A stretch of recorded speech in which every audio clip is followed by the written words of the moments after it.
Persuasion, published posthumously in 1817, is Jane Austen's final completed novel and her most mature exploration of regret, constancy, and social change. The story follows Anne Elliot, a gentle, intelligent, and deeply feeling woman of 27, who years earlier had been persuaded to break off an engagement to Frederick Wentworth, a young naval officer without fortune or prospects. When the novel opens, Anne's father, the vain and status-obsessed Sir Walter Elliot, has fallen into debt and is forced to rent out the family estate, Kellynch Hall, to economize. Sir Walter and Anne's snobbish sister Elizabeth refuse to alter their pride, while Anne remains overlooked and undervalued within her own family. The tenants who take Kellynch Hall are Admiral Croft and his wife, who happens to be Captain Wentworth's sister, ensuring that Anne and Wentworth will meet again after 8 years of separation. When Wentworth returns, now a successful and wealthy naval captain, he remains outwardly cold and distant toward Anne, still wounded by her earlier rejection. Anne suffers quietly, as she witnesses him flirt with the lively Musgrove sisters, particularly Louisa Musgrove, while maintaining her dignity and composure.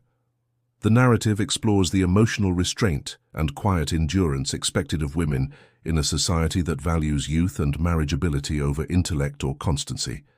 During a visit to Lyme Regis, Louisa recklessly jumps from a seawall and is seriously injured, revealing her impulsive nature. Anne's calm and capable behavior in the crisis impresses Wentworth, reigniting his respect and affection. Louisa's later engagement to another man, Captain Benwick, further clears the emotional path between Anne and Wentworth. Anne joins her family in Bath, where they have gone to re-establish social connections. There she encounters Mr. William Elliot, her charming but duplicitous cousin, who seeks to marry her for social advantage.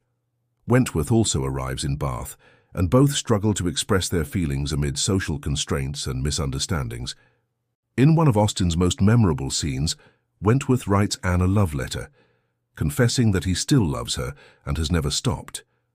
Anne joyfully accepts his renewed proposal, and they become engaged once more, both wiser and more equal in spirit. The novel ends on a note of emotional fulfillment and mature love, with Anne at last rewarded for her constancy, though her happiness is tempered by the uncertainty of life with a naval officer.